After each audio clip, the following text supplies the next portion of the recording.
Hello everyone, welcome to today's Lectio Divina. We're going to be reading from the Gospel of Luke, chapter 12, verses 49 to 53. Jesus said to his disciples, "I have come to set the earth on fire, and how I wish it were already blazing. There is a baptism with which I must be baptized, and how great is my anguish until it is accomplished. Do you think that I have come to establish peace on the earth? No, I tell you, but rather division. From now on, a household of 5 will be divided, 3 against 2, 2 against 3. A father will be divided against his son, and a son against his father, and a mother against her daughter, and a daughter against her mother, a mother-in-law against her daughter-in-law, and a daughter-in-law against her mother-in-law." So, as we do in Lectio Divina, try to find a phrase that sticks out to you, and try to find something to pray upon. Today, what I suggest, or I guess what got my attention, was when Jesus says, "Do you think that I've come to establish peace on the earth? No, I tell you, but rather division." I think for a lot of us, we probably have family members who aren't Catholic, maybe not even Christian. Maybe we have family members who don't agree with us when it comes to things like abortion, or the sanctity of marriage, right? I bet most of us probably have family members that don't agree with us, right? And one of the things that Jesus is telling us here is that the peace that we want, the peace that we are going to get, isn't going to be necessarily here on earth. It's going to be in heaven, right? And one thing that I think we should be careful of as Catholics is kind of having this, for lack of a better word, kumbaya kind of theology, right? Where we believe that, if you're just a good person, you'll be saved, right?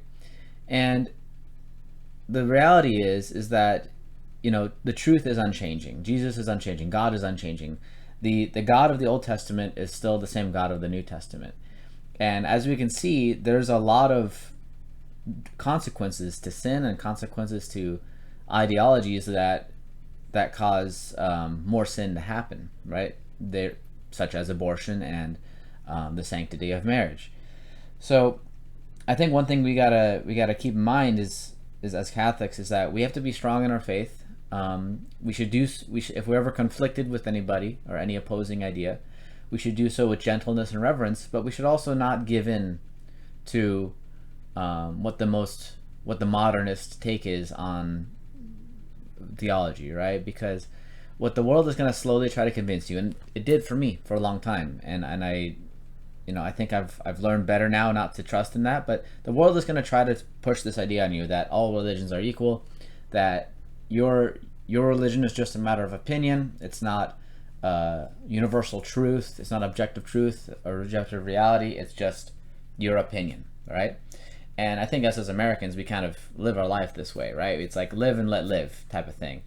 And there's a difference between accepting something and tolerating something. Obviously, the state of the world and the way it is, it's not going to be, even in the time of Christ, like Christ's own people rejected him, right? Just like when Christ comes back again, either there's going to be 2 sides of people. People who are going to be absolutely terrified because they lived their whole life not recognizing Christ, not believing in him, not following his commandments. And then there's another group of people who have been, and they're going to be rejoicing.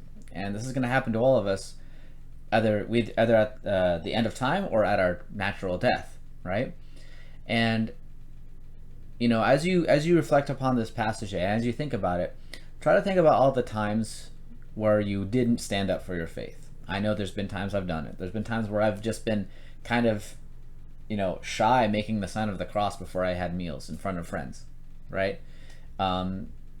Which is mind-blowing, right? Like, I saw a really good post. This comes from Elliot Hulse. If you guys know who he is, he's like a strength camp guy, a bodybuilder, and he transitioned. He became Catholic or reverted back to his Catholic faith, and he shared a really awesome post.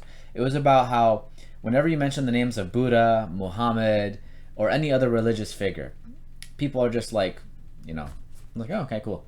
You mention Jesus Christ, though, everyone loses their minds, right? It's kind of like that Joker meme where like everyone loses their minds.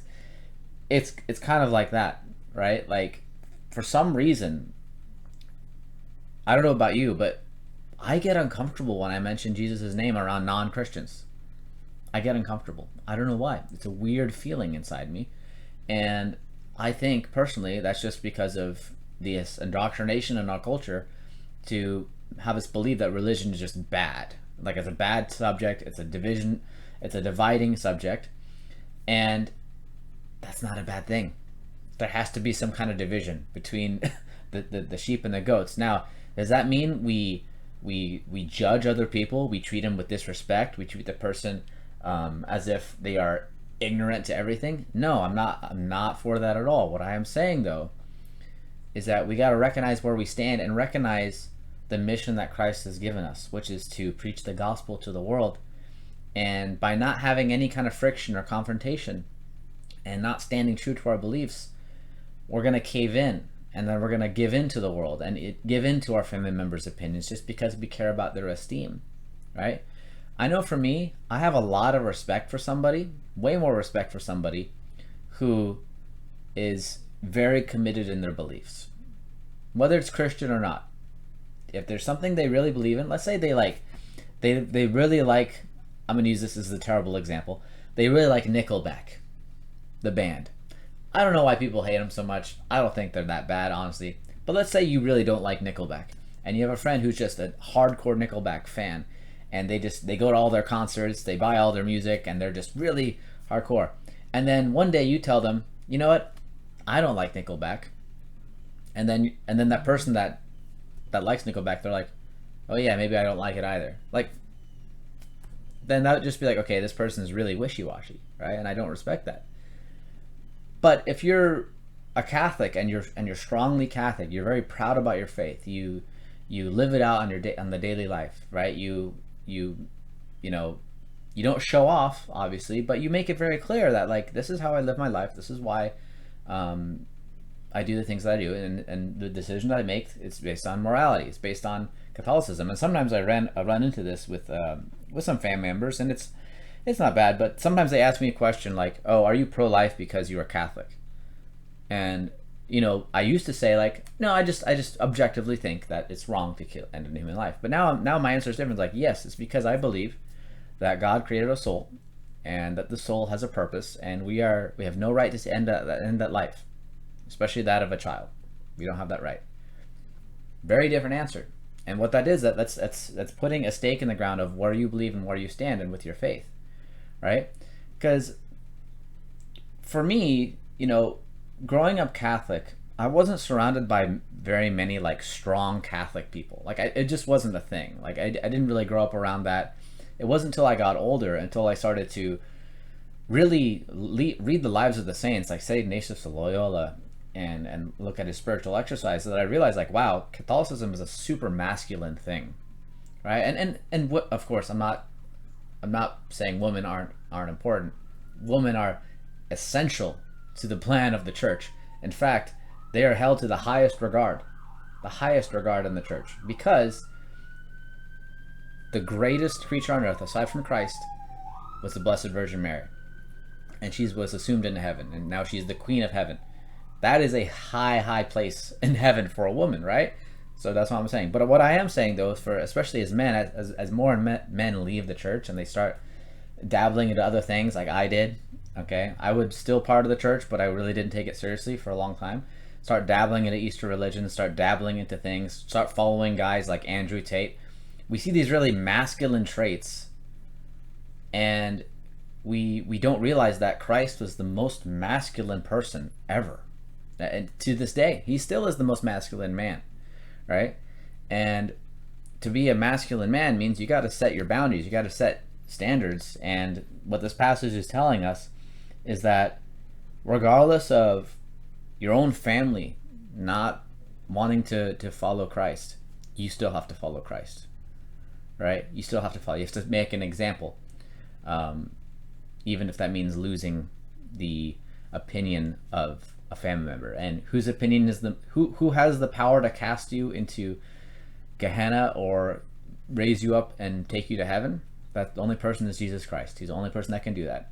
And even if you lose a family member who doesn't agree with you, who doesn't like you, doesn't want to hang out with you, I'd rather have the company and the friendship of God Almighty than that of someone who doesn't want to associate themselves with me just because I'm a Catholic or just because I'm a Christian.